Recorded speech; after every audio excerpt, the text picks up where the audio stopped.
If Hitmonchan was the hard-hitting attacker that could give you a win on turn 1, then Blastoise was the late-game savior of the base set metagame.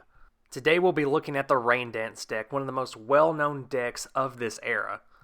Blastoise's Rain Dance ability lets you add as many water energy from your hand as you want per turn, effectively allowing you to power up any attack on whatever cards you have down all in the same turn. A lot of Pokemon had attacks that had high energy costs, and even though the attacks were great, by the time you could get that many energy attached to them, they would have already been knocked out by faster Pokemon with lower energy costs for their attacks.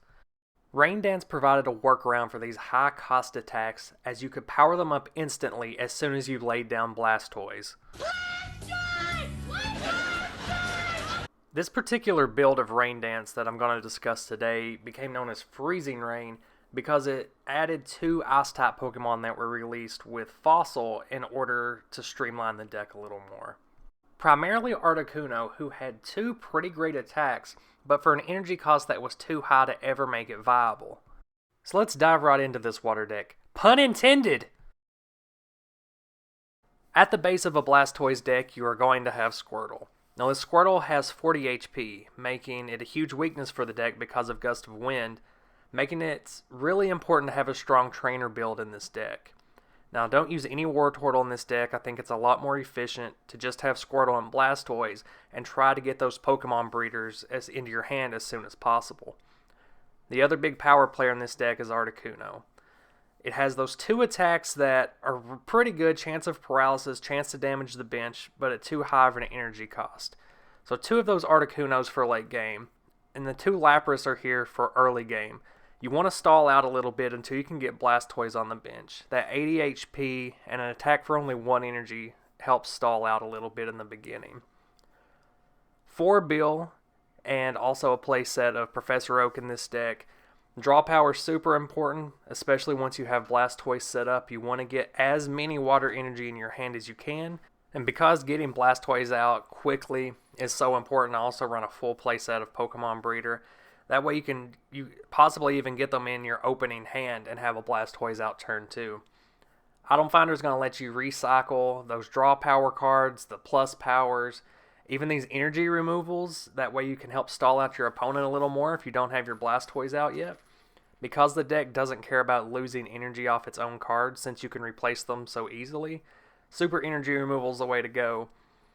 And also including plus power, Gust of Wind. That way, if you can't quite get a kill on whatever the opponent's active is, you can just whip out one of their bench Pokemon or throw down as many plus powers as you need to get that little extra damage for the knockout. Computer Search is super important in this deck because there are specific cards that you have to have in order to get the setup right. If you don't have the Pokemon Breeder in your hand, or if you don't have the Blastoise in your hand, if you need draw power, or if you need more plus powers out of your deck to get a crucial kill, I'm using 19 water energy in this build of the deck, which is a little low for my liking. I like to use about 22 for a Rain Dance deck, but in playtesting I found that those computer searches are a little more important, and so I used to use 2. I added in 2 extra ones just to be able to get those Pokemon breeders when you really need them early in the game. Yeah, and speaking of stalling out early game while you get those breeders and Blastoise in your hand, let's take a look at that Lapras card. A lot of people to stall want to use a Chansey in this deck, but I say if you're going to have a card to stall out with, you might as well have one that can deal damage as well. And this Lapras has a solid 80 HP. It's got an attack for 1 energy that can deal 10 damage, and then for 2 damage you can deal 10 damage, but also have a chance to confuse and stall out your opponent even more with that confusion. And now onto the main attacker of this deck, and that's Articuno. Now this card has 2 pretty good attacks. That first one, the Freeze Dry, it deals 30 damage for 3 energy, which isn't very good even with that chance of paralysis off of a coin flip. But when you can go off of that in a single turn, it makes it pretty great. Blizzard, even more so. That way you can get damage on their bench as well. Even though it could do damage to your bench, everything in this deck except for Squirtle has high HP, but that late in the game, you're probably not going to have any Squirtles on your bench anyway. Now, before the release of Fossil, which had this Articuno in it, the main attackers for a Rain Dance deck besides Blastoise were usually Poliwrath, Dugong, or Gyarados. And the problem with those were they were stage 1 or stage 2, so they had to be evolved up, which took extra turns, as well as the pre-evolutions for them, your Poliwags and your Magikarps, were just sitting on your bench a lot of the times, and they would just get Gust of Winded out. And with this Articuno, you don't even have to worry about it with Gust of Wind. You can play it straight from your hand and completely power up a Blizzard in the same turn, as long as you have your setup done. Along with that, it's got 70 HP, so it can take some hits, and it's got a fighting resistance, which gives it a great matchup against Hitmonchan. The main strategy of this deck is to simply stall out, deal damage while you can until you can get that Blastoise evolved, and then you can just lay down all of your water energy at once and start sweeping with Articuno.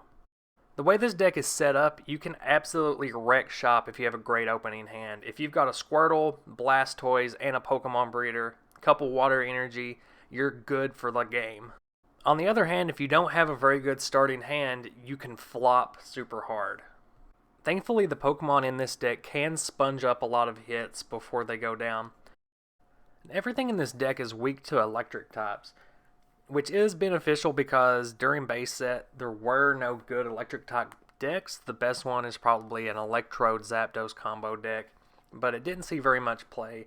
However, there was still Electabuzz that was very big in Haymaker decks.